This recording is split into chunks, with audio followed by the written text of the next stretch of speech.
Hello dear students, very welcome back in Desi Kaksha. और आप लोग कैसे हैं डियर? आई होप आप लोग स्वस्थ होंगे और मस्त होंगे ना। तो यार हम लोगों का सिलसिला स्टार्ट हो चुका है और वर्क पावर एनर्जी में हम लोग काफ़ी हद तक काम कर चुके हैं डियर। ओके, और अब मुझे लगता है आज ही हमारी चौथी वीडियो होने वाली है और चौथी वीडियो में हम लोग बात करने वाले हैं आज वर्क पावर और एनर्जी में जो अपना सब टॉपिक है आज का, वो है डियर पोटेंशियल एनर्जी।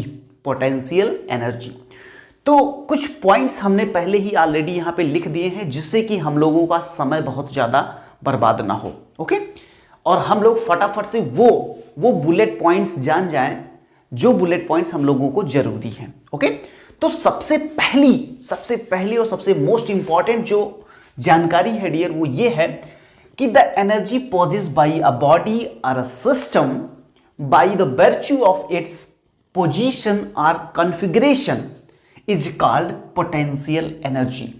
क्या मतलब हुआ डियर इसका?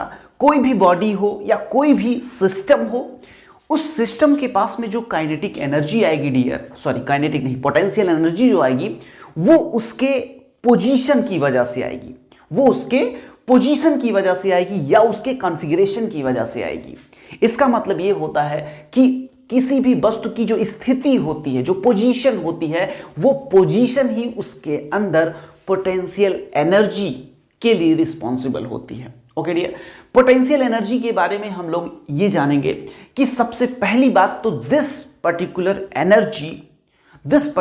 Energy is valid, only valid for conservative forces. Okay, तो ये केवल कंजर्वेटिव फोर्सेस के लिए ये डिफाइन होती है डियर, केवल कंजर्वेटिव फोर्सेस के लिए डिफाइन होती है। ओके, उसके बाद जैसा कि ये एनर्जी है तो each and everybody know that the unit of the energy joule, तो उसको भी आपको याद रखना है कि वो जूल ही रहेगा, उसके बारे में आपको टेंशन नहीं लेना।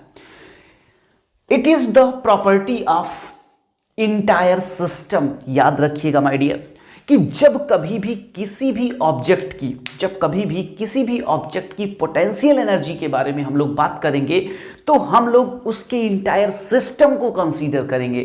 जैसे मान लीजिए ये जो पॉइंट है ना, ये पॉइंट जो है डियर, ये पॉइंट आपको in the case of rope यानी रस्सी वाले केस में, या अगर कहीं भी अगर आपको क्या कहते हैं, जैसे मान लो चैन लटकाई गई है या कहीं रस्सी लटक रही है या कोई रॉड लटक रही है, इन सारे सिस्टम्स में ये पॉइंट आपका काम आएगा कि वो पूरे के पूरे इंटायर सिस्टम को हम लोग वहां पे कंसीडर करेंगे। इसका मतलब ये हो गया कि जैसे मान लो कि इसको हम ऐसे लटका दिए और उसके बाद mgh की बात होने लगी, भाई क्योंकि इसमें पोटेंशियल एनर्जी कितनी होगी, इसमें पोटेंशियल एनर्जी mgh के बराबर होगी। तो अब जैसे मान लो कि ये मान लो ग्राउंड है और इस पर ये इसको ऐसे लटका दिया गया, तो ग्राउंड से क्या आप इसका यहां से हाइट लेंगे या इसके टॉप से हाइट लेंगे या कहां से हाइट लेंगे? तो basically this is the point of entire system. ये इंटायर सिस्टम, अब आपको ये बात पता होगी कि इसका जो मास लाई करता है वो इसका एक सेंटर ऑफ मास होता है।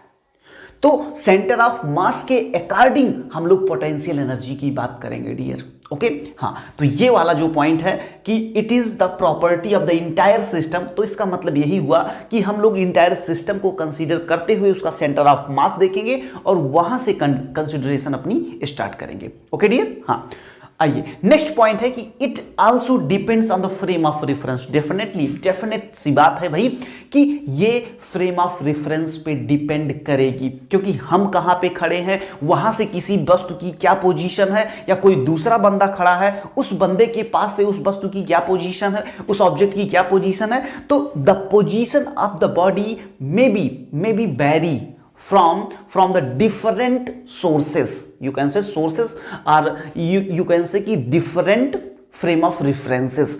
तो different frame of reference के लिए हाइट आपकी वैरी कर सकती है, इसलिए आपकी पोटेंशियल एनर्जी भी क्या होगी, पोटेंशियल एनर्जी भी वैरी कर सकती है। तो finally it also depend on frame of reference. Also word इसलिए लगाया गया डियर क्योंकि इसके पहले हम लोग काइनेटिक एनर्जी के बारे में पढ़े थे। Kinetic energy was also depends on frame of reference. Okay, हाँ, तो इसका एक फार्मूला होता है basically F is equal to minus का du by dr, ओके तो इलास्टिक, अभी यहां पे बात ये आती है कि यार अब पोटेंशियल एनर्जी भी क्या इलास्टिक पोटेंशियल एनर्जी होती है, इलेक्ट्रिकल पोटेंशियल एनर्जी होती है, ठीक है।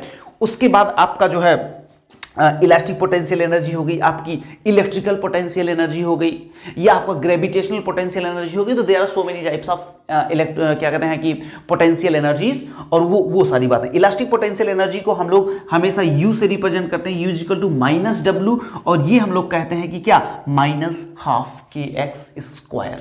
ओके फिर आइए देखिए कि ग्रेविटेशनल पोटेंशियल एनर्जी का जो फार्मूला होता है डियर, वो होता है U इक्वल टू -G/m²/r।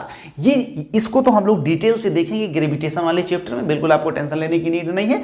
और आगे चल के जब इलेक्ट्रिकल है ना, इलेक्ट्रिक पोटेंशियल एनर्जी की बात होगी डियर, तो वहां पे भी क्या होगा, U इक्वल टू, एक्चुअली यहां पर भी माइनस का साइन होता है, -1/4πε/Q1Q2/r, ठीक है। तो ये होता है इलेक्ट्रिकल। अब बात ये आती है कि वास्तव में जो चेंज इन पोटेंशियल, बात देखो रियलिटी में क्या होता है कि पोटेंशियल जैसा कोई वर्ड फिजिक्स में डिफाइन नहीं होता है, इंडिविजुअली पोटेंशियल का कोई मतलब नहीं होता है। बात तब जाके सार्थक होती है, तब जाके मीनिंगफुल होती है, जब हम लोग डियर ये बात करते हैं कि चेंज इन पोटेंशियल एनर्जी। तो चेंज इन हम लोग हमेशा बात करेंगे चेंज इन पोटेंशियल एनर्जी की। चेंज इन पोटेंशियल एनर्जी जो होती है डियर, वो हमेशा होती है minus work done by conservative force, minus work done by conservative force. ये बात जान लीजिएगा। इसका मतलब ये जो डेल्टा यू है, ये जो डेल्टा यू है, इसका मतलब हो गया चेंज इन पोटेंशियल एनर्जी। तो इसको हम लोग लिख सकते हैं क्या कि potential energy final minus potential energy initial is equal to minus work done by conservative force, minus है ना, is equal to work done by conservative force. तो अब देखो इस चीज को हम लोग क्या लिख देते हैं, हम लोग इस चीज को du लिख देते हैं। और जो कंजर्वेटिव फोर्स होता है डियर, आपको इतना तो बात पता होगा, यहीं से थोड़ा सा हम लोग इसको इलेबोरेट कर लेते हैं कि WC यानी कि कंजर्वेटिव फोर्स क्या होता है, फोर्स कंजर्वेटिव वर्क जो होता है वो फोर्स इंटू डिस्प्लेसमेंट होता है। यानी कि आप कहीं ना कहीं से ये कह सकते हैं कि FC या कंजर्वेटिव F आप कहिए F.dr, dr का मतलब ये डिस्प्लेसमेंट है, ये क्या है डिस्प्लेसमेंट। तो ये क्या है, ये डेल्टा वर्क है, ये डेल्टा क्या है, पोटेंशियल एनर्जी है। यानी कल को जब हम लोग पोटेंशियल एनर्जी की बात करने लगेंगे तो हमको इसको भी इंटीग्रेट करना पड़ेगा, और इसको भी इंटीग्रेट करना पड़ेगा कहां से कहां तक, R1 से R2 तक। तो ये भी बात याद रखिएगा कि U is equal to R1 से R2 तक इंटीग्रेट करेंगे, माइनस साइन बाहर रहेगा, और F.dr। तो ये भी अपने दिमाग में ये बात रखिएगा, ये बात अपने दिमाग में आप रखिएगा कि किसी भी सिस्टम की जो पोटेंशियल एनर्जी होती है वो उस पर किए गए वर्क डन के निगेटिव वर्क डन के बराबर होती है। इतना जान लीजिए। जितने भी क्वेश्चंस अब के बाद हम लोग करेंगे वो सारे के सारे क्वेश्चंस इन्हीं फार्मूलों पे बेस्ड होंगे डियर। ओके तो मेरे ख्याल से ये छोटा सा कॉन्सेप्ट आपको जरूर समझ में आया होगा।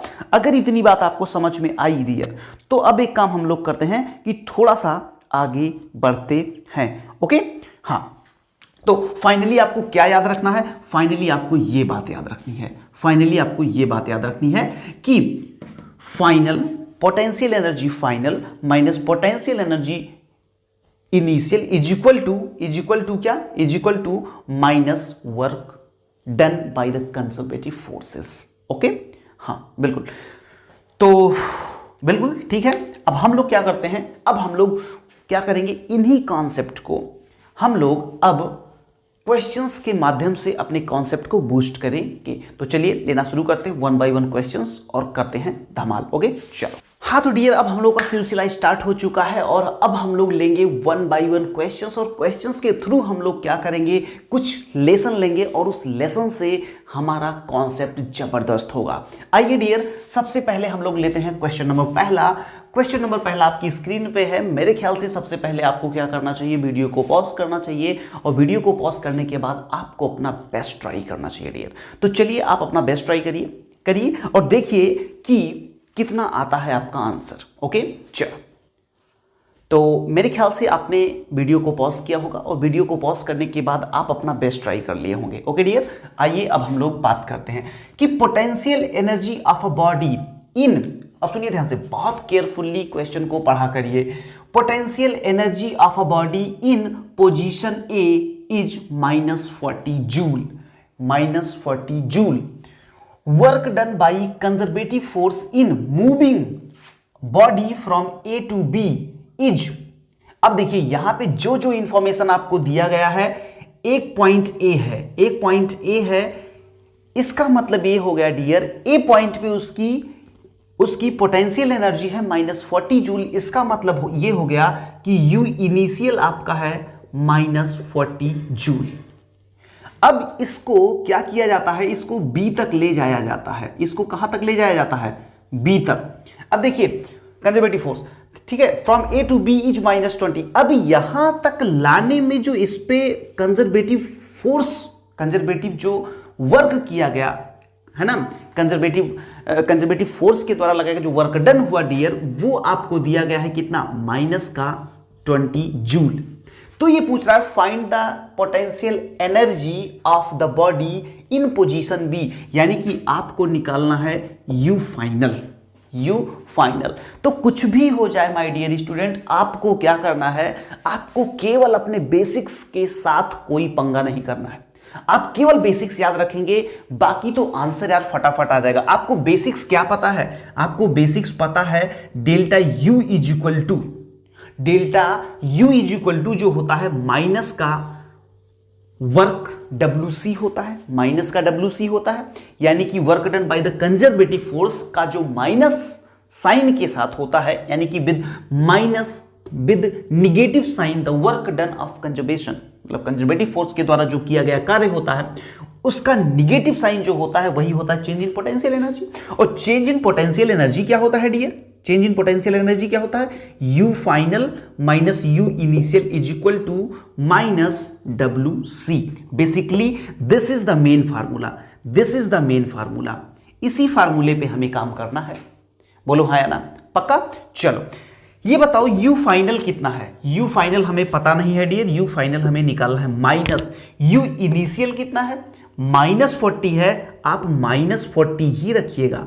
याद रखिए जो साइन है उसी साइन के साथ में आप रखेंगे, अदरवाइज गलत हो जाएगा। देख रहे हैं कितना कॉम्प्लिकेशन है, कितना एकदम कितना निकट है ये सारे के, -60 +60 -20 +20। इसका मतलब ये हुआ डियर कि अगर हम लोग जरा सा भी गड़बड़ी किए तो ये क्वेश्चन हमारे हाथ से निकल सकता है। इसीलिए प्लस माइनस का ख्याल रखिएगा। इज इक्वल टू माइनस का WC, और WC कितना है, -20 जूल।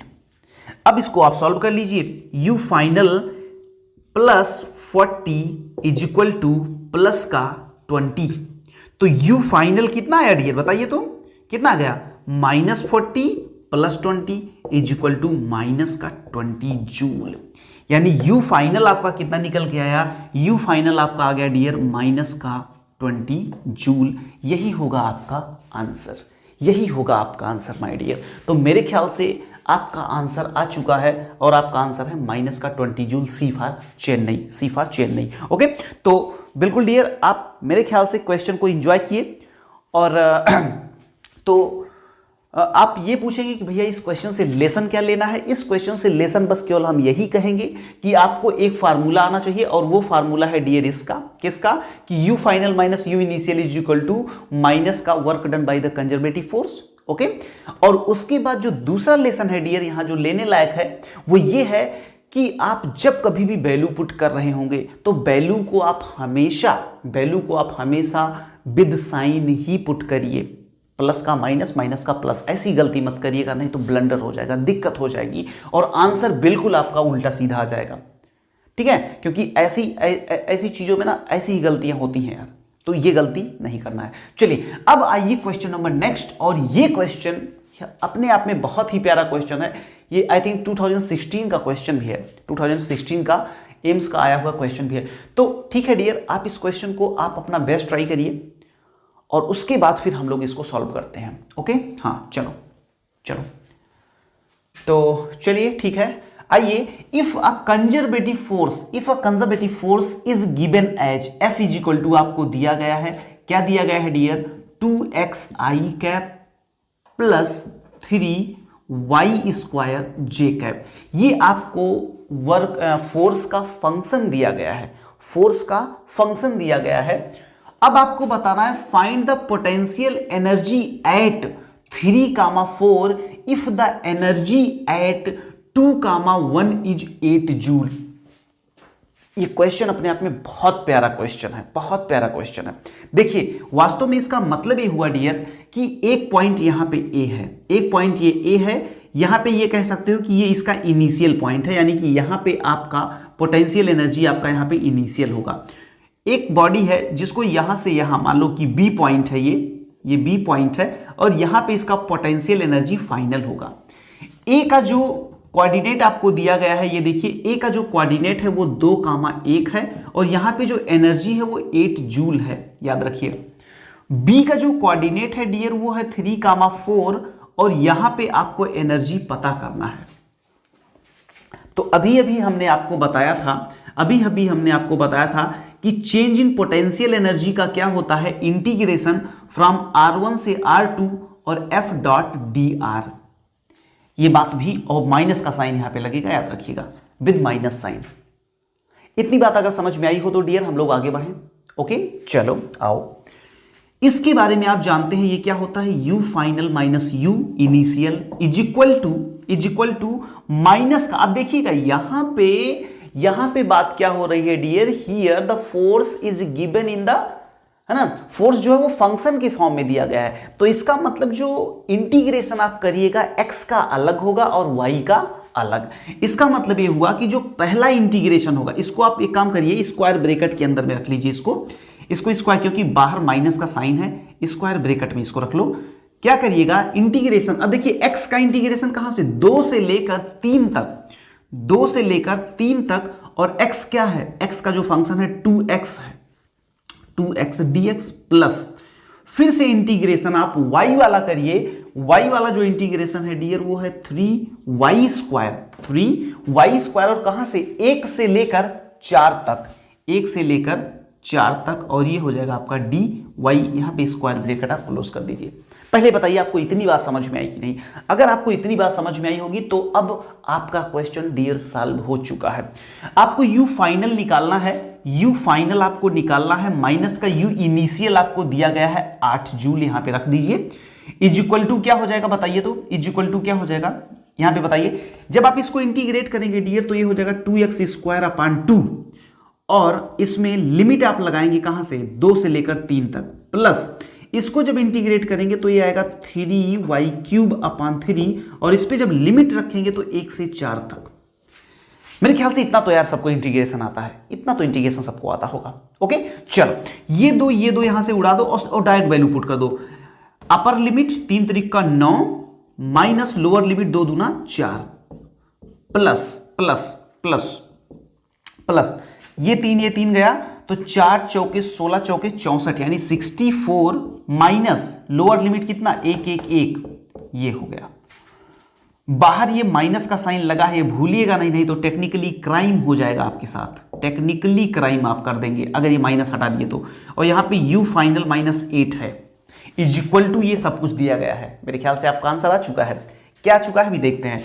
9 में से 4 गया 5 प्लस का 63, तो 63 प्लस 5 इज इक्वल टू 68, और यहां पे तो U final is equal to कितना जगह, ये माइनस का 68 है, अब ओपन हो गया है ब्रैकेट माइनस का, तो ये हो जाएगा माइनस का 68 प्लस का 8 इज इक्वल टू माइनस का 60 जूल। ये आपका आ गया क्या, U final is equal to आ गया माइनस का 60 जूल। मेरे ख्याल से ये क्वेश्चन आपको जबरदस्त लगा होगा, क्योंकि ये फिजिक्स का क्वेश्चन कम और मैथमेटिक्स का क्वेश्चन ज्यादा था। ओके तो देखो बात ये है कि लेसन, फाइनली वही बात है कि लेसन क्या मिलता है हमको, इस पर्टिकुलर क्वेश्चन से हम लेसन क्या लेंगे।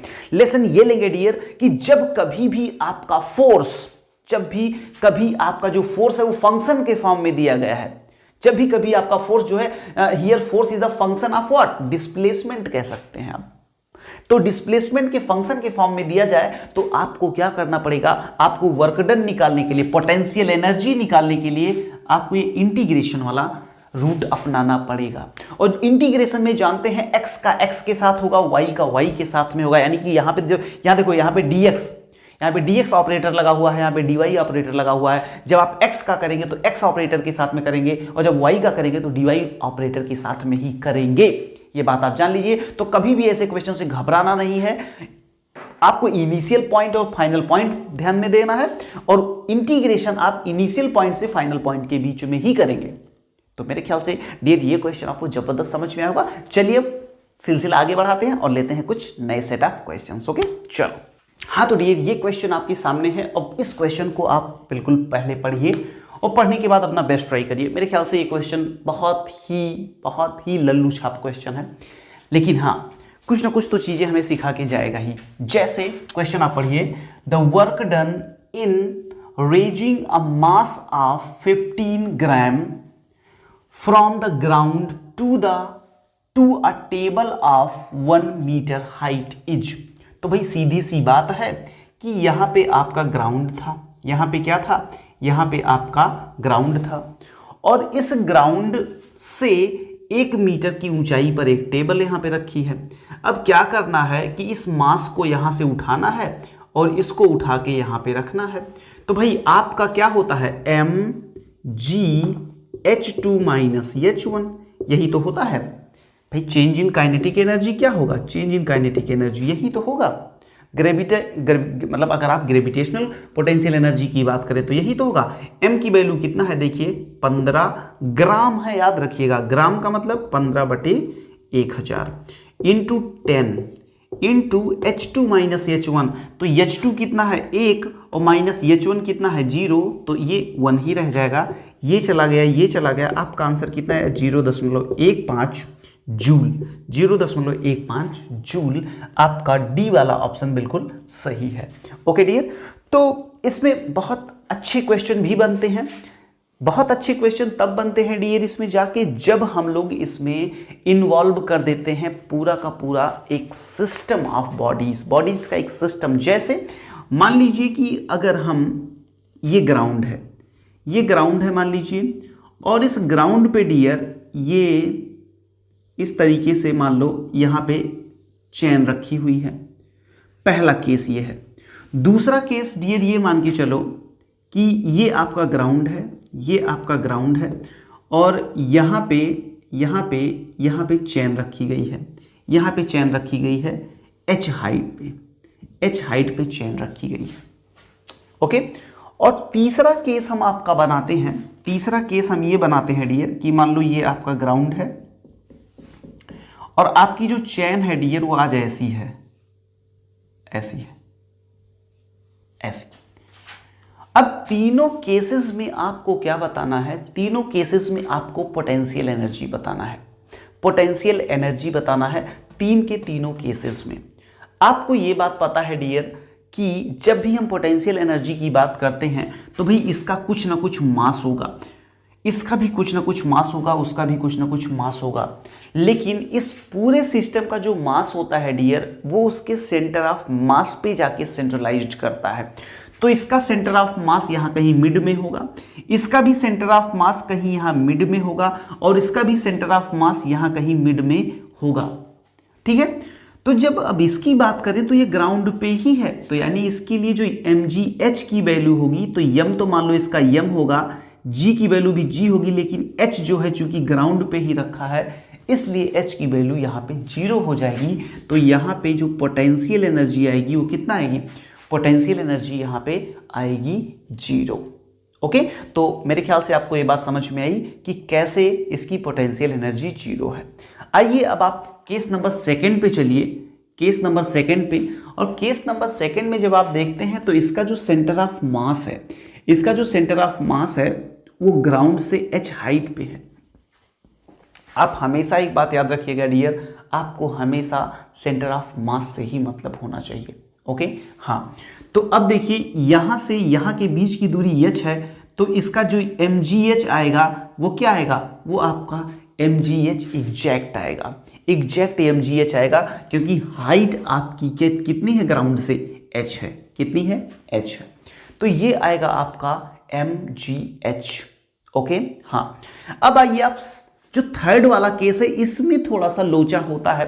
लोग कहते हैं कि भाई यहाँ पे तो एक सिरा इसका जो है यहाँ पे जमीन पे टच कर रहा है और एक मैक्सिमम हाइट एच पे है, तो भाई हम क्या करें, हम क्या करें ऐसे केसेस में जब इस तरह का चैन लटका हो या इस तरह से कल को कोई रोप हो, कोई रस्सी लटकी हो या कोई आप ये कह लीजिए कि कोई जंजीर या वही चैन ही फाइनली, या रॉड हो, कोई रॉड हो, तो हम कैसे करेंगे, तो इसके लिए आपको सेंटर ऑफ मास लेना पड़ेगा। सेंटर ऑफ मास यहाँ पे h/2 हाइट पे है डियर, h/2 हाइट पे है, तो यहाँ पे जो पोटेंशियल एनर्जी आएगी वो आएगी mgh/2।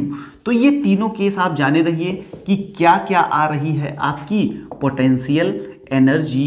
तो इसमें आएगी आपकी 0, इसमें आएगी आपकी mgh और इसमें आएगी mgh/2। तो मेरे ख्याल से ये तीनों केस आपको समझ में आया होगा। कल को अगर इस तरह से कोई रेगुलर बॉडीज हैं या कोई भी सिस्टम है, तो उस सिस्टम का सबसे पहले हम लोग सेंटर ऑफ मास देखने की कोशिश करेंगे और उसके बाद ही हम लोग जाके उसकी पोटेंशियल एनर्जी को बता पाने में सक्षम होंगे। तो आई थिंक डियर यहाँ तक आपको बातें बिल्कुल समझ में आई होंगी। तो ये लेक्चर हम आज बहुत बड़ा नहीं करेंगे, बिल्कुल हमें आपको थोड़ा सा इंट्रोडक्शन देना था कि पोटेंशियल एनर्जी क्या होती है और किस तरीके से हम इसको स्टार्ट कर सकते हैं, क्या क्या टर्म एंड कंडीशंस होती हैं। तो मेरे ख्याल से 2-3 क्वेश्चन आपने किया होगा, थोड़ा सा तो आपका जो है लेवल अप हुआ होगा। हाँ तो डियर लास्ट वाला कॉन्सेप्ट आपको बिल्कुल समझ में आ गया होगा, आपको दिख रहा होगा कि भाई थोड़ा सा चेंज सा लग रहा है। तो बिल्कुल डियर मैं थोड़ा सा काम से बाहर चला गया था, तो मैंने सोचा कि अब आए हैं तो पूरा कंप्लीट कर दें आपका लेक्चर। तो ठीक है, इट्स ओके। तो ठीक है, क्वेश्चनों का सिलसिला हम लोगों का स्टार्ट हो चुका था और अब हमारे सामने 2 क्वेश्चन और हैं डियर। इन दोनों क्वेश्चंस को आप जबरदस्त पहले आप समझिए, उसके बाद आप अपना बेस्ट ट्राई मारिए, उसके बाद फिर आप सॉल्यूशन देखिएगा। ओके, तो मेरे ख्याल से आप लोगों ने किया और आपका आंसर भी आ गया होगा। मेरे ख्याल से आपका आंसर जो है वो आ गया होगा। आइए चलिए क्वेश्चन को है ना करना स्टार्ट करते हैं। देखिए क्या कह रहा है कि a metre stick of mass 400 gram is pivoted at one end displaced through an angle 60 degree the increases in its potential energy. इसकी पोटेंशियल एनर्जी कितनी बढ़ जाएगी जब इसको हम लोग क्या करेंगे, जब इसको हम लोग 60 डिग्री क्या करेंगे, 60 डिग्री इसको क्या कर देंगे, इसको इंक्रीज कर देंगे। ठीक है, तो अगर 60 डिग्री एंगल से अगर इसकी पोजीशन को हम लोग इंक्रीज कर देते हैं तो कितना चेंज आएगा, कितना इंक्रीमेंट आएगा इसकी पोटेंशियल एनर्जी में, 1 जूल, 2 जूल, 100 जूल या 0.2 जूल। तो मेरे ख्याल से क्वेश्चन बहुत ही प्यारा है डियर। अगर आप इसको अपना बेस्ट ट्राई मार चुके होंगे तो आपको काफी मजा आया होगा। आइए देखा जाए। सबसे पहली चीज डियर ये है कि इसका मास कितना है। इसका मास आपको दिया गया है 400 ग्राम। ओके, पहली चीज। दूसरी चीज ये देखिए कि इसका एंगल जो है वो 60 डिग्री है और 1 मीटर की लंबी ये स्टिक है। तो अगर ये पूरी 1 मीटर की लंबी स्टिक है और वो वर्टिकली ऐसे लटकाई गई है, तो सीधी सी बात है इसका सेंटर ऑफ मास कहां होगा डियर, इसका सेंटर ऑफ मास होगा कहां पे, बीचों बीच में इसके, यानी ½ मीटर। अगर हम यहां पे डियर इसको ग्राउंड मान लें, अगर यहां पे हम इसको ग्राउंड मान लें, तो हम लोग क्या देख रहे हैं कि इसका जो सेंटर ऑफ मास होगा, देखिए ध्यान से, इसका जो सेंटर ऑफ मास होगा वो भी यहां पहुंच जाएगा। तो वास्तव में सेंटर ऑफ मास अगर वहां चला गया तो ये देखिए कि ये कितना ऊंचाई पर गया, कितनी ऊंचाई पर गया, यानी कि ये एच हाइट हम लोग निकाल लें। और ये एच हाइट निकालने का एक फार्मूला अगर आप प्रीवियस वीडियोस देख चुके हैं डियर, तो आपको एक बात ये पता होगी कि ये जो लेंथ निकाली जाती है, ये जो हाइट होती है, एक्चुअली ये हाइट होती है L1 - cos थीटा, इतना होता है। अच्छा ठीक है, L कितना दिया गया है, L यहां से यहां तक 1 मीटर है, तो इसका मतलब ये हो जाएगा 1, और 1 - cos थीटा की वैल्यू कितनी है, cos 60 की वैल्यू डियर होती है 1/2। इसका मतलब ये हो गया 1, यल कितना है, हाँ यल में आप पूरा यल यहां तक लेंगे, इसके सेंटर ऑफ मास तक या सेंटर ऑफ ग्रेविटी तक आप बोल सकते हैं, तो ये हो जाएगा आपका 1/2। यहां यल की वैल्यू जो होगी डियर 1/2 होगी, तो ये आपका हो जाएगा 1/2। तो 1/2 इजिकल टू कितना हो जाएगा 1/4। ये आ गई आपकी वैल्यू एच की। एच की वैल्यू आपकी कितनी आ गई डियर, आपकी वैल्यू आ गई 1/4। तो यहां से अगर पोटेंशियल एनर्जी निकालना हो तो पोटेंशियल एनर्जी इजिकल टू क्या होता है, mgh होता है। तो m कितना है, m है आपका 400 ग्राम। इसको 400 ग्राम को 1000 से भाग कर दीजिए। g की वैल्यू आपको वही 10 और h की वैल्यू यहां पे कितना है 1/4। जरा देखिए तो कितना आंसर आ रहा है, 1 2 3 1 2 3। यहां से आ गया आपका 1 जूल। यहां से आपका आ गया 1 जूल। ये 1 जूल आंसर तो आपको मिल चुका है, लेकिन डियर ये वास्तव में 1 जूल, अभी तो बाई इत्तेफाक यहां भी 1 जूल आ रहा है और आंसर भी 1 जूल, तो बिल्कुल सही है। लेकिन अभी ये सही नहीं है, क्यों? इसलिए क्योंकि हमें ये पूछा गया है increase in its potential energy. Increase का मतलब क्या कि U final minus U initial हमें निकालना है। तो U फाइनल ये कितना आया है, U फाइनल आया है 1। U इनिशियल की वैल्यू हमको नहीं पता है डियर। U इनिशियल बराबर होता है mgh और m की वैल्यू कितनी थी 400/1000 इंटू 100 इंटू h। अब यहां पे जो h था वो 1/2 था, तो ये यहां से आया है 2 जूल। अब जो चेंज आएगा डियर U फाइनल 2 और माइनस U इनिशियल 1, अब जाके आपका आंसर आएगा 1 जूल। कितना आएगा 1 जूल। तो मेरे ख्याल से ये क्वेश्चन आपको बहुत ही प्यारा लगा होगा, क्योंकि यार ऐसे क्वेश्चन जो होते हैं ना, ऐसे क्वेश्चन हमारे कॉन्सेप्ट को बहुत ही बेहतरीन कर देते हैं। ऐसे कॉन्सेप्ट जो है, ऐसे क्वेश्चंस हमारे कॉन्सेप्ट को बहुत जबरदस्त कर देते हैं अगर हम लोग सीखना चाहें तो। देखिए कितना प्यारा क्वेश्चन था कि एक रॉड थी, इस रॉड को 60 डिग्री पे टिल्ट करा दिया गया। अब ये पूछ रहा है हमसे कि इसकी पोटेंशियल एनर्जी में क्या चेंज आएगा। तो पहले देख लीजिए U फाइनल माइनस U, अरे भाई डेल्टा हमसे क्या पूछा, डेल्टा U पूछा है। तो डेल्टा U इजिकल टू क्या होता है, U final minus U initial. तो इस तरह से हम लोगों ने निकाला। तो मेरे ख्याल से डियर आपने ये क्वेश्चन बिल्कुल एंजॉय किया होगा। आइए अब हम लोग लेते हैं क्वेश्चन नंबर नेक्स्ट, और वो क्वेश्चन भी अपने आप में ना बड़ा प्यारा क्वेश्चन है। ये क्वेश्चन जो है, इस क्वेश्चन को आप सबसे पहले रीड आउट करिए, अच्छे से रीड आउट करिए, और उसके बाद आप अपना बेस्ट ट्राई करिए। ट्राई करने के बाद डियर फिर आप सॉल्यूशन को देखिएगा। आइए सबसे पहले हम लोग क्वेश्चन को पढ़ते हैं। A uniform chain of length L and mass M, length कितना है L है और मास कितना है M है, is lying on a smooth table and 1/3 of its length is hanging vertically downward. The work done require to pull the hanging part on the table is. इसका हम आपको वो भी दे देते हैं, ऑप्शन भी दे देते हैं। लिख लीजिए mgh, दूसरा लिख लीजिए mgh नहीं, एक्चुअली L है ना, mgl/3, mgl/6,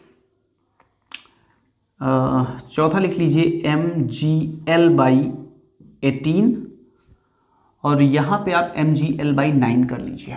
चलिए डियर ठीक है।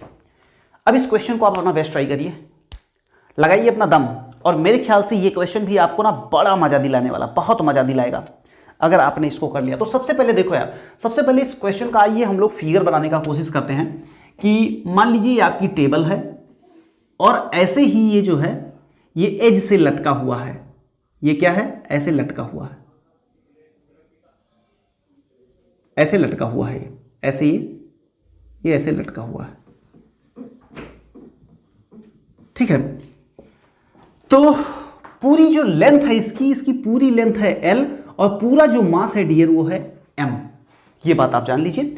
उसके बाद सुनिए ध्यान से, ये 1/3 पार्ट जो है L का 1/3 पार्ट लटका हुआ है, यानी यहां से यहां तक ये है L/3 पार्ट लटका हुआ। अब ये पूछ रहा है कि इस L/3 पार्ट को, इस L/3 वाले पार्ट को अगर हम उठा के इसको भी ऊपर रखना चाहें तो हमको कितनी एनर्जी की जरूरत होगी, यानी आपको कहीं ना कहीं से पोटेंशियल एनर्जी आपको निकालना है डियर। तो देखो यार, ये मेज जो है, ये मेज नीचे से कितनी ऊंचाई तक ये जो चेन है लटकी हुई है, ये हमें नहीं पता है। तो आज हम लोग क्या करेंगे ना, हम लोग अपना रेफरेंस जो पॉइंट है उसको यहां पे मान लेते हैं, इस मेज के बराबर ही रेफरेंस पॉइंट 0 मान लेते हैं।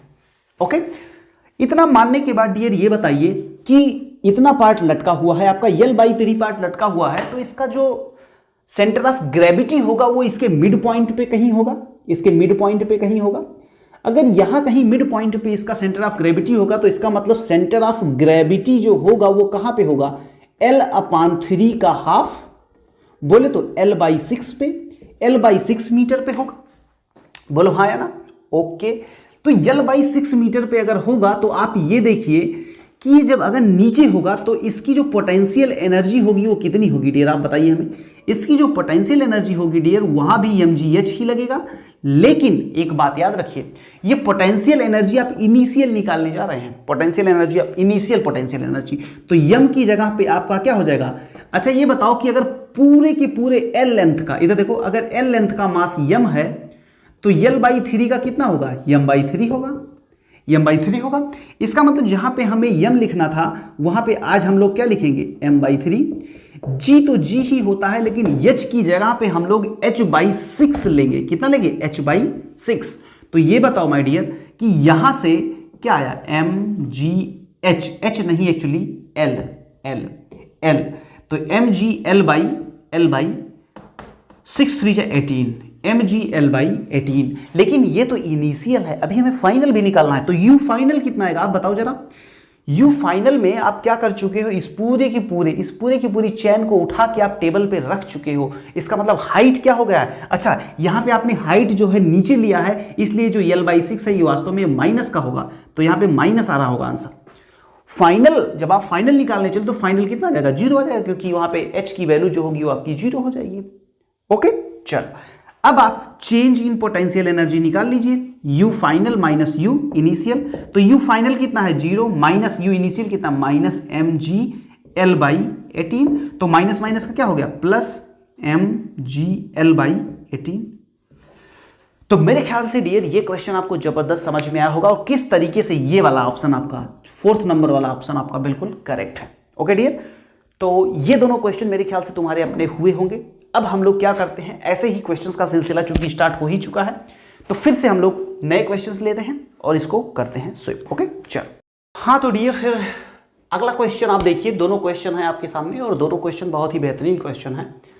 पहला क्वेश्चन ये वाला पढ़िए, पहला वाला क्वेश्चन पढ़िए, क्या कह रहा है कि a boy of 40 kg mass sits in a swing by a rope 6 metre long, a person pulls the swing, है ना, pulls the swing to a side so that the rope makes an angle 60 degree with the downward vertical.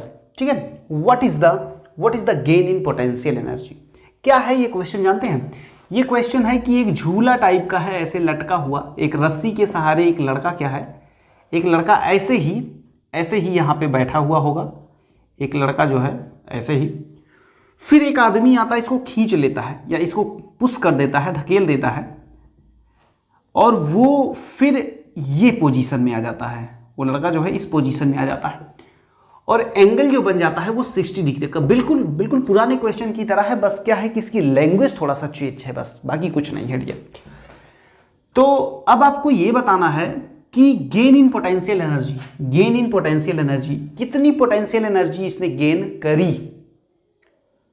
तो अब suppose करिए कि ये ground है आपका, ठीक है, ये आपने ग्राउंड मान लिया। अब अच्छा, अब आप हमें ये बताएं 6 मीटर लॉन्ग, ये जो है ये 6 मीटर है, ये 6 मीटर है, तो भाई ये जो यहां तक गया इसकी हाइट क्या होगी, इस हाइट को कैसे निकालते हैं आपको पता है, ये जो हाइट इसने जो डिस्टेंस कवर करी है हाइट, ये हाइट कैसे निकालते हैं, h इक्वल टू क्या होता है, L इन ब्रैकेट क्या होता है 1 माइनस कॉस थीटा। और अब की बात देखना कि ये जो बंदा है ये बिल्कुल नीचे है, इसका मतलब हमको अब की बार जो पोटेंशियल एनर्जी इनिशियल हम लोग निकालेंगे वो तो 0 ही रहने वाली है। क्यों? क्योंकि बिल्कुल हम लोग इसको सरफेस मान रहे हैं कि ये सरफेस से लगा हुआ है। बात समझ में आ रही? तो यहां से पहले आप ये देख लीजिए, L है अगर 6 तो 1 माइनस कॉस थीटा का मतलब 1/2 हो जाएगा। L की जगह पे आप 6 रख दीजिए, कितना हो जाएगा 6 into 1/2 is equal to 3 metre, तो ये 3 मीटर हाइट तक ये बंदा पहुंचा है। इसका मतलब अगर हम लोग पोटेंशियल एनर्जी की बात करें तो क्या हो जाएगा डियर, mgh m की जगह पे हम लोग कितना रखेंगे 40 kg और g की जगह पे क्या रखेंगे, इस तरह का आंसर आ रहा है तो इसका मतलब हमें ऐसा लगता है कि वो 9.8 ही लेगा, 9.8 ही ले रहा होगा। उसके बाद आप h की वैल्यू यहाँ से आप 3 रख दीजिए। चलिए बताइए कितना आएगा, 4 तियाँ 12, 12 अट्ठे 96 और 12 नौइयाँ 108, 108 और 9 117, एक जीरो लगाएंगे तो दशमलव का यहाँ पे आ जाएगा, ये आ जाएगा आपका 1176 या 1176 जूल, 1176 जूल। तो बिल्कुल ए वाला ऑप्शन आपका बिल्कुल करेक्ट है डियर, ए वाला ऑप्शन आपका बिल्कुल करेक्ट है। तो एक क्वेश्चन इस बेस पे हम लोग लगा ही चुके थे डियर, एक क्वेश्चन हम लोग इस बेसिस पे लगा चुके थे और साथ में हमने ये सोचा कि एक क्वेश्चन हम आपको और करवा देते हैं तो आपका कॉन्सेप्ट हो जाएगा बहुत ही जबरदस्त। ओके, अब बात आती है इसकी, इस वाले क्वेश्चन की बात अब आती है और अब आप बताएंगे कि ये जो चेन रखी हुई है ऐसे ऐसे, बेसिकली यहाँ पे ग्राउंड है, बेसिकली यहाँ पे ग्राउंड है, इस ग्राउंड पे ये चेन ऐसे रखी गई है, इस चेन का आपको बताना है ग्रेविटेशनल पोटेंशियल एनर्जी आपको बतानी है डियर। ग्रेविटेशनल पोटेंशियल एनर्जी निकालने के लिए आप क्या करेंगे, फटाफट से अगर आपको थोड़ा सा भी आइडिया हो तो बताइए क्या करिएगा, कोई आइडिया निकल के आ रहा हो तो बताइए। अब की बार आपको ना तो आप h इजिकल टू 0 ले सकते हैं और ना ही h इजिकल टू बिल्कुल टॉप, क्योंकि ये m मास है, इसका मास इसका m है और ये क्या होगा, ये डिस्ट्रीब्यूटेड होगा, तो आप ना तो 0 ले सकते हैं और ना ही आप यहां से यहां तक अगर h है तो h ले सकते हैं। तो अब बात आती है कि इसका सेंटर ऑफ ग्रेविटी क्या हो या सेंटर ऑफ मास क्या होगा।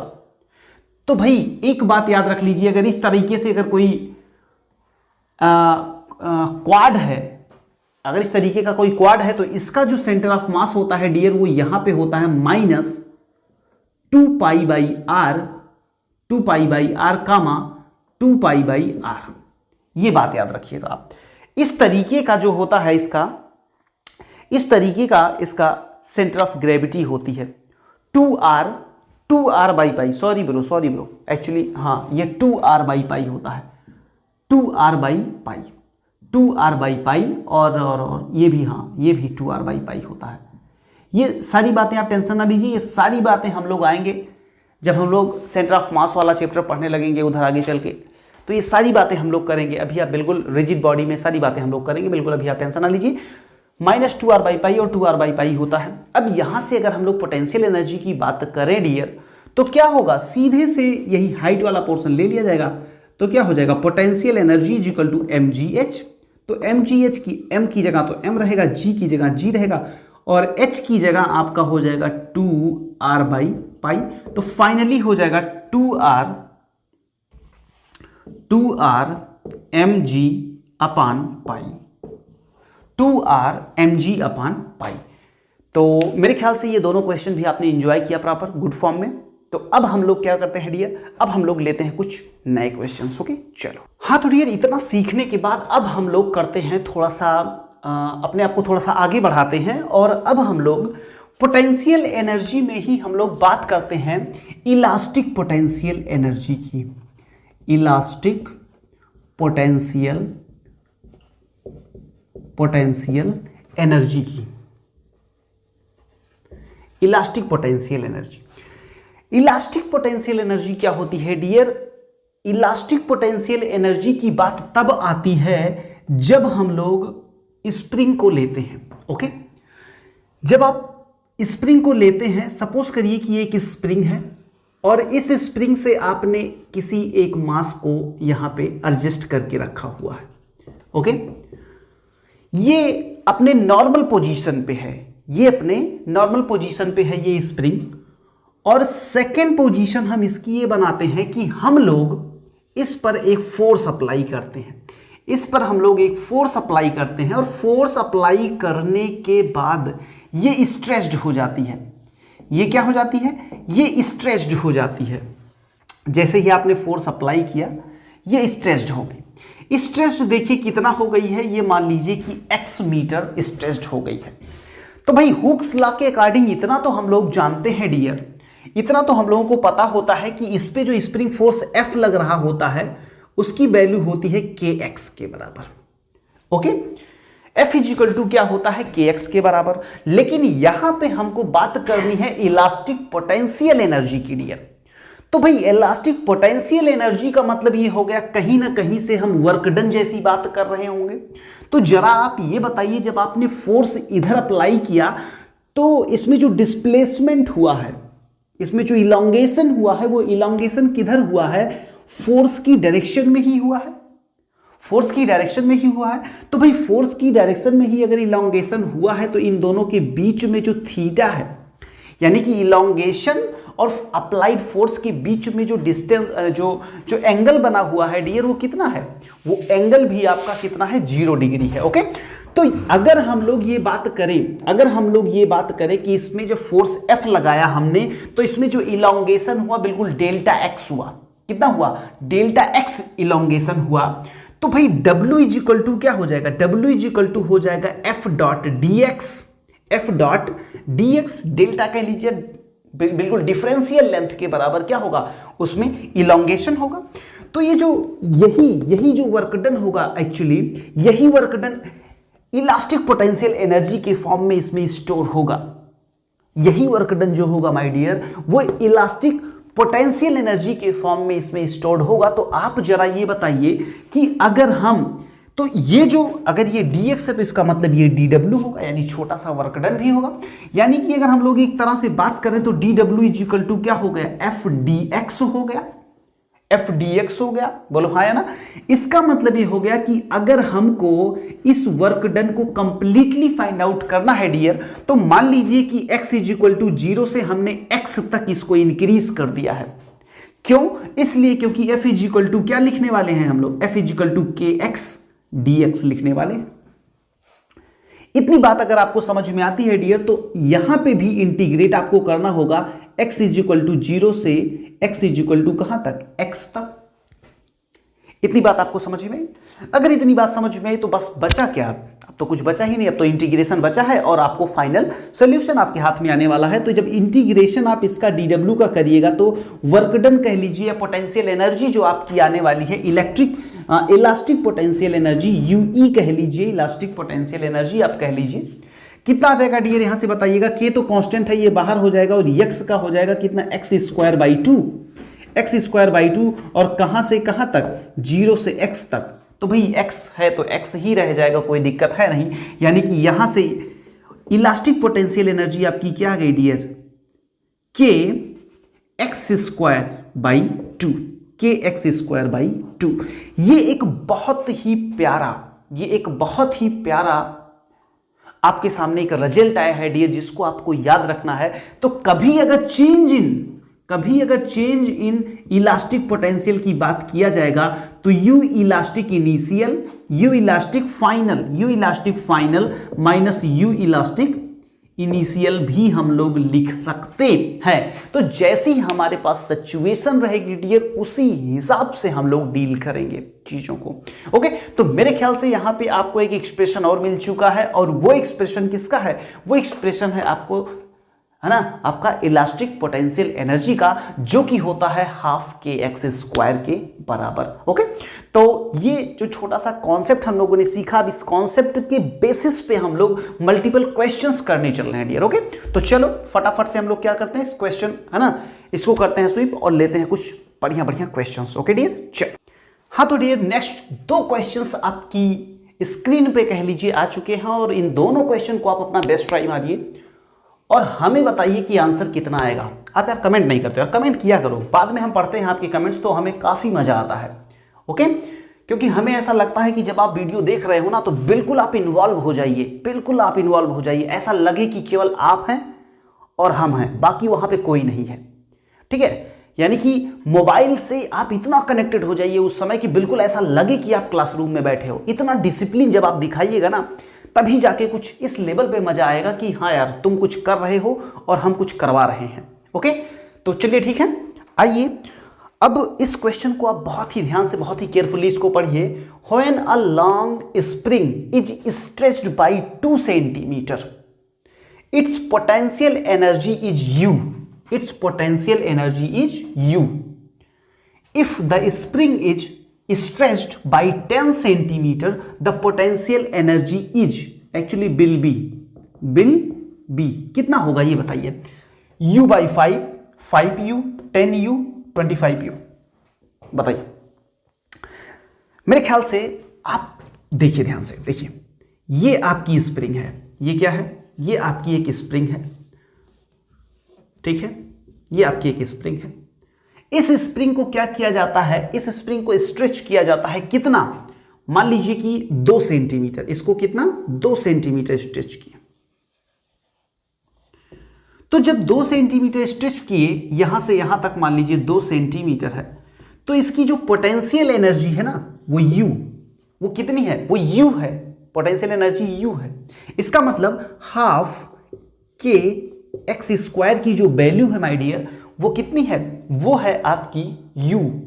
अच्छा, ये जो 2 है, x की वैल्यू 2 सेंटीमीटर, आप इसको मीटर में करिए, कितना हो जाएगा? U is equal to half K X square का मतलब 0.0 सेंटीमीटर है ना, तो 2 सेंटीमीटर का मतलब 0.02 का होल स्क्वायर, 0.02 का होल स्क्वायर।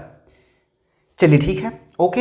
या ऐसा करिए कि सेंटीमीटर में मत करिए, आप मीटर में मत करिए, आप इसको सेंटीमीटर में ही रहने दीजिए, कोई दिक्कत नहीं होगी, क्योंकि दोनों तो सेंटीमीटर में दिया गया है, ओके। तो ये बताओ कि अगर इतना U है तो यहां से K की वैल्यू अगर आप फाइंड आउट कर लेते तो मजा आ जाती।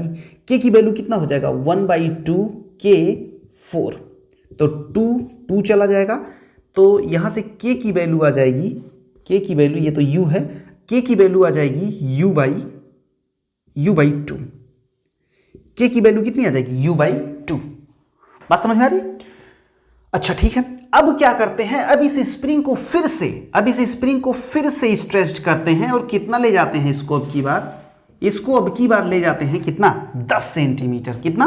10 सेंटीमीटर, यानी x की वैल्यू आज कितनी है? 10 सेंटीमीटर है। तो जरा हमें यह बताना कि u बराबर क्या आएगा, या U10 बराबर कितना आएगा? जब 10 ले गए तो u बराबर हाफ के एक्स स्क्वायर आएगा, बोलो हाँ है ना? या इसको सेकंड मान लो, इसको u इनिशियल मान लो, इसको u फाइनल मान लो, कोई दिक्कत नहीं। चलो बताओ कितना आएगा, बताओ जल्दी से बताओ।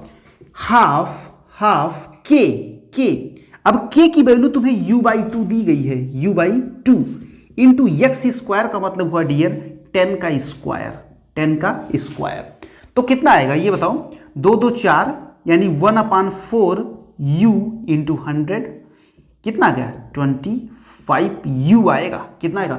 25U। बात समझ में है कि नहीं? देखो सीधी सी बात है यार, सीधी सी बात यह है कि अगर आप स्प्रिंग पे काम कर रहे हैं तो one thing is never going to be change, that is spring constant K, that is spring constant K। तो यहां से आपने क्या किया? यहां से आपने K की वैल्यू निकाल लिया। जब आप K की वैल्यू निकाल लिए तो उसके बाद फिर क्या होता है? Potential energy is equal to क्या होता है?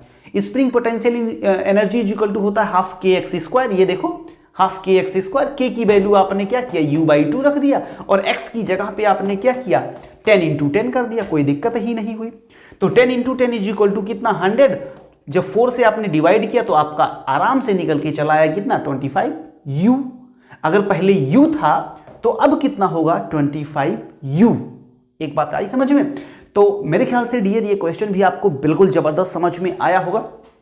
अब हम लोग क्या करते हैं, तो इस क्वेश्चन से कुल मिला के इतना सीख हम लोगों को लेनी है कि सबसे पहले इस तरह के क्वेश्चंस में आप K को फाइंड आउट कर लें, और K को फाइंड आउट करने के बाद आप फिर दूसरे में आप रख दीजिए, आंसर आपका आराम से निकल के चला आएगा। ओके, तो ठीक है, इट्स ओके। अब दूसरा वाला क्वेश्चन बिल्कुल सेम है, ये दोनों क्वेश्चन AIPMT के क्वेश्चन है डियर, और मेरे ख्याल से इस वाले क्वेश्चन को आपको अपना बेस्ट ट्राई मारना चाहिए पहले, उसके बाद फिर हम लोग मिलके करें। ओके, तो चलिए मारिए अपना बेस्ट ट्राई मारिए, और उसके बाद हमें आंसर कमेंट करिए। अगर आपका आंसर सही आ जाता है तो इट्स ओके, अदरवाइज हम तो हैं ही। ओके, तो चलो ठीक है, ओके, चलो आओ, आ जाओ। अब इस क्वेश्चन को आप बहुत ही प्यार से पढ़िए, पहली बात तो बहुत ही ध्यान से पढ़िए। The potential energy of a long spring when stretched 2 centimetre is U. बिल्कुल सेम क्वेश्चन, बिल्कुल same question. Is U if the spring is stretched by 8 centimetre the potential energy stored in it is कितना होगा? u/4 होगा कि u/4u joule होगा या 8 joule होगा या 16 जूल होगा? बताइए। हाँ, इसमें कौन सा ऑप्शन? इसमें डी वाला ऑप्शन आपका बिल्कुल करेक्ट है, इसमें डी वाला ऑप्शन बिल्कुल करेक्ट है। हाँ, इसमें बताइए आप। तो भाई यहां पर भी बात वही है कि मान लो ये आपकी स्प्रिंग है, ये आपकी क्या है? ये आपकी मान लो स्प्रिंग है, और अब की बार क्या किए आपने इस स्प्रिंग को कितना ले गए? दो ले गए। तो जब आपने 2 सेंटीमीटर ले गए तो इसकी जो पोटेंशियल एनर्जी है वो क्या है? वो u है, यानी u is equal to half K X square. इसका मतलब हो गया हाफ k की जगह पे k और x स्क्वायर की जगह पे कितना? 2 दूना 4, तो ये कितना हो गया? 2k। यानी कि यहां से अगर k की वैल्यू देखा जाए तो u/2 आ गया, u/2 आ गया। अगर इसको आप इक्वेशन नंबर 1 मान लें तो सेकंड में क्या हो रहा है? सेकंड में फिर से इसको स्ट्रेच किया जा रहा है, कहां तक? 10 सेंटीमीटर तक। कहां तक? 10 सेंटीमीटर तक, 10 सेंटीमीटर तक। तो जरा हमें यह बता दो मेरे भाई कि अब इसकी जो पोटेंशियल एनर्जी होगी, मान लो पोटेंशियल एनर्जी फाइनल क्या होगी? बताओ। हाफ के एक्स का स्क्वायर होगा, हाफ के एक्स का स्क्वायर होगा। तो ये बता मेरे भाई कि हाफ तो हाफ है, के की वैल्यू का कितना है? u/2 है, और एक्स स्क्वायर कितना हो गया? 10 नहीं है, 10 नहीं है, यहां पे कितना है? देखो 8 सेंटीमीटर है, 8 सेंटीमीटर है। तो कितना हो जाएगा?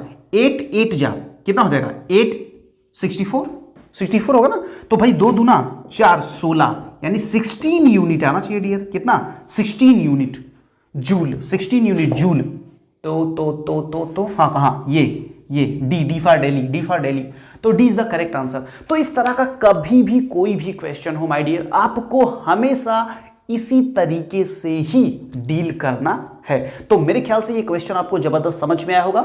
अब हम लोग क्या करते हैं, पोटेंशियल एनर्जी के पूरे कॉन्सेप्ट को खत्म करने के लिए 1-2 क्वेश्चन और जबरदस्त वाला लेते हैं, फिर हम लोग टॉपिक अपना करेंगे चेंज। ओके डियर, चलो। हाँ तो डियर, ये दोनों क्वेश्चन भी आपके सामने आ चुके हैं। अब इन दोनों क्वेश्चन पे आप अपना बेस्ट ट्राई मारिए। पहले तो इसको आप बिल्कुल छोड़ दीजिएगा, अभी आप इस पे ध्यान मत दीजिएगा, क्योंकि इस क्वेश्चन में भी बहुत कुछ बाकी है जो आपको बताना है। पहले ये क्वेश्चन कंप्लीट है, इस क्वेश्चन को सबसे पहले आप अपना बेस्ट ट्राई मारो। ओके चलो, जब आप इस पे अपना बेस्ट ट्राई मार चुके तो मुझे ऐसा लगता है कि अब इस पे बात कर लेनी चाहिए डियर, है ना। तो आइए, 2 springs A and B having spring constant Ka and Kb। 2 तरीके की स्प्रिंग है डियर, 2 तरीके की स्प्रिंग है। एक स्प्रिंग आपकी ये है, मान लो इसका स्प्रिंग कांस्टेंट Ka है, और एक स्प्रिंग आपकी ये है, ये इसका स्प्रिंग कांस्टेंट क्या है? Kb है, Ka and Kb। ओके, एक बात और दी गई है कि Ka इज इक्वल टू क्या है? 2Kb है। Ka इज इक्वल टू क्या है डियर? 2Kb दिया गया है। Are stressed by applying force of equal magnitude, यानी दोनों पे इक्वल फोर्स लगाया जाता है। ओके, बहुत सही, very good. If the energy stored in the spring A, जब दोनों पे इक्वल फोर्स लगाया गया, इस पर भी इक्वल फोर्स लगाया गया, इस पर भी इक्वल फोर्स लगाया गया। अब इन दोनों पे जब इक्वल फोर्स लगाया गया डियर, तो इसमें ए वाले में जो स्टोर्ड एनर्जी है वो EA है, तो then the energy stored in B will be. कैसे करिएगा पहले आप बताइए। बिल्कुल वही बेसिक फंडामेंटल्स डियर जो हम लोग बात कर रहे हैं, बार बार वही बात मैं कर रहा हूं कि जब भी कभी स्प्रिंग कांस्टेंट आपको दिया गया, अब की बार देखिए, अब की बार फोर्स इक्वल फोर्स अप्लाई किया गया, तो भाई यहां पे जो पहले में ए वाले में आप देखिए, ए वाले में क्या कहा गया कि ए वाले में जो स्टोर्ड एनर्जी है वो EA है। तो भाई EA बराबर क्या होगा ये बताइए? EA बराबर क्या होगा? हाफ के एक्स स्क्वायर, यही तो होता है। लेकिन अभी आप इस पे ना जाइए, सबसे पहले आप इसका यूज करिए जो आपको दिया गया है कि इक्वल फोर्स लगाए। अच्छा ये बताओ, जब इस पे फोर्स लगाया जाएगा तो F बराबर क्या होगा? F बराबर KX होता है। F बराबर क्या होता है? KX होता है। तो FA, और इतना ही फोर्स इस पे भी लगाया गया, यानी कि ये A वाला पार्ट है, ये A वाला पार्ट है, और ये B वाला पार्ट है, दोनों को हम लोग साथ में, इस पे भी F बराबर क्या होगा? F बराबर KB x होगा, F बराबर KB x होगा। अब ये बताओ कि अगर इसका कांस्टेंट के ए है तो यहां से जो x स्ट्रेस्ड होगा वो कितना होगा, f बराबर x बराबर होगा f अपान के ए, बोलो हाँ है ना। और वैसे ही यहां पे जो स्ट्रेस्ड होगा यानी कि इसको आप एक्स ए बताइए और इसको आप एक्स बी बोलिए, तो एक्स बी कितना आएगा, एफ अपान के बी, एफ अपान के बी।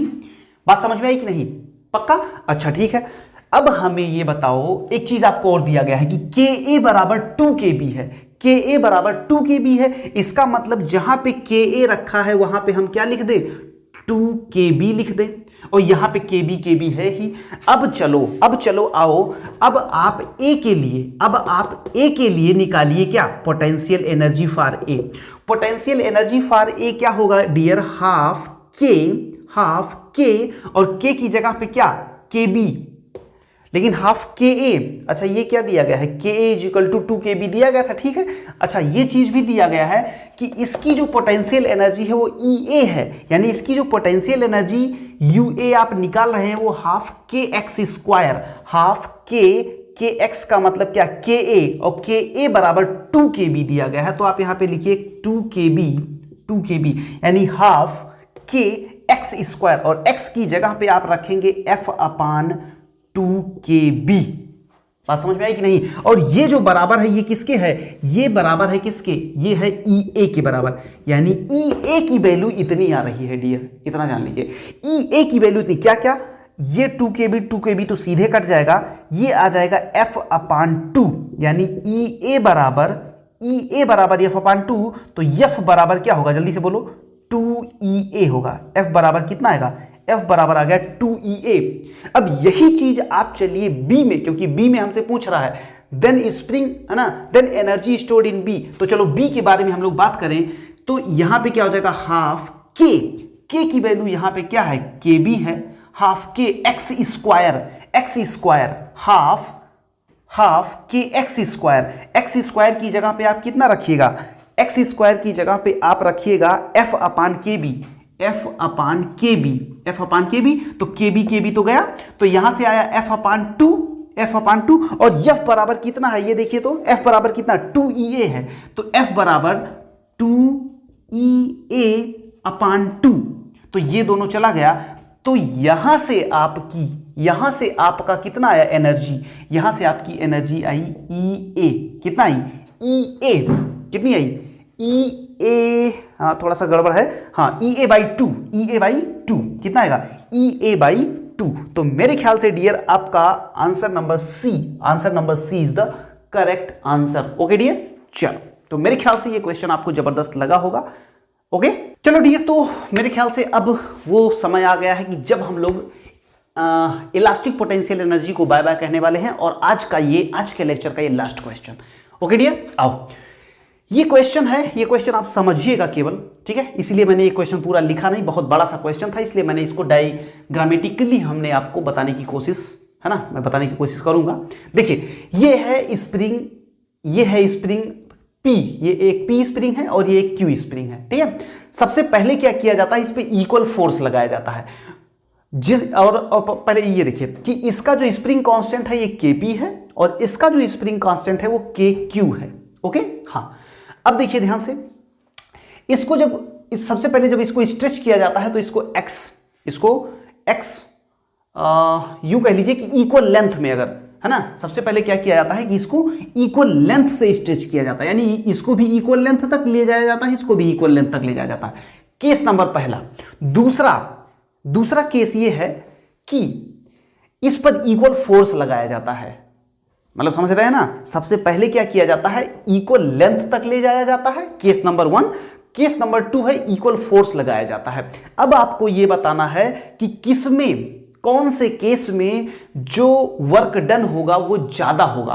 अब पहले वाले केस में ये बताइए, जब इक्वल लेंथ ले जाया गया, तो ज्यादा, और हाँ एक चीज और आपको दिया गया है कि Kp जो है, Kp is greater than Kq है, यानी spring constant of P is greater than spring constant of Q। अच्छा ये बताओ, स्प्रिंग कांस्टेंट जिसकी ज्यादा होती है, जिसका स्प्रिंग कांस्टेंट ज्यादा होता है, उसको खींचना आसान है कि खींचना कठिन है, ये बताओ। Very good. अगर आप ये कह रहे हैं कि जिसका स्प्रिंग कांस्टेंट जितना ज्यादा उसको खींचना उतना कठिन, बहुत ही गुड, उसको उतना ही कठिनाई से, और उतना कठिनाई से जब खींचिएगा तो वर्क डन उतना ज्यादा करना पड़ेगा। इसका मतलब पहले वाले केस में केपी का वर्क डन ज्यादा होगा। जरा देखिए केपी का वर्क डन ज्यादा कहां है, ये देखो पहले उत्तर आके बैठा है। मतलब आपको कुछ दिक्कत ही नहीं होगी, कोई दिक्कत नहीं होगी, लेकिन फिर भी हम लोग क्वेश्चन को पूरा करेंगे अपने स्टाइल में। सेकंड वाला ये, अब इक्वल फोर्स लगाया जा रहा है, इक्वल फोर्स लगाया जा रहा है। तो ये बताओ जब फोर्स लगाया जाता है एफ इजिकल टू क्या होता है, एफ इजिकल टू होता है क्या, के एक्स। तो भाई के की वैल्यू जिसकी ज्यादा वर्क डन उसमें ज्यादा, यानी इक्वल फोर्स लगाने पर भी इसका ही वर्क डन ज्यादा आएगा। यानी कि ये देखिए कुछ गड़बड़ है, के क्यू यहां पे लिखा है क्या। जब आप इक्वल फोर्स इस पे लगाइएगा भाई, जब इक्वल फोर्स लगाओगे, हाँ एक चीज सुनिए ध्यान से, जब आप इक्वल फोर्स लगाए तो ये बताओ कि स्ट्रेच किस में ज्यादा होगा, नीचे वाले में कि ऊपर वाले में। इक्वल फोर्स लगाने पे अगर इसका के ज्यादा है, इसका के कम है, तो ये ज्यादा फैलेगी अगर, तो ज्यादा फैलने का मतलब F इंटू डी, यानी उतना ही फोर्स लगाए लेकिन ज्यादा फैल गया तो वर्क डन इसमें ज्यादा आ जाएगा।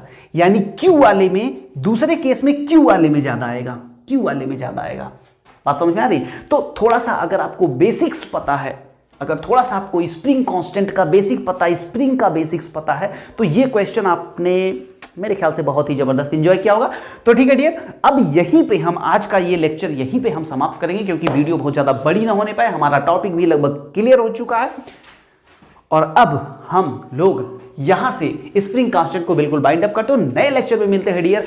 और अब उस समय करते हैं कुछ जबरदस्त क्वेश्चंस, कुछ नए क्वेश्चंस। तब तक के लिए okay, tata bye, see you, have a good night. बोलने से पहले मैं इतना कहूंगा कि बिल्कुल आप जहां कहीं भी हैं, बिल्कुल जबरदस्त ऐसे ही लगे रहिए, ऐसे ही आप काम करते रहिए, जिससे कि हमारा और आपका बॉन्ड बिल्कुल जबरदस्त बना रहे और हम आपको कुछ जबरदस्त क्वेश्चन करवाते रहे, आप जबरदस्त कॉन्सेप्ट सीखते रहें डियर। ओके, तो चलिए मिलते हैं कुछ नए लेक्चर में कुछ नए कॉन्सेप्ट साथ। तब तक के लिए Jai Hind, okay tata bye, love you.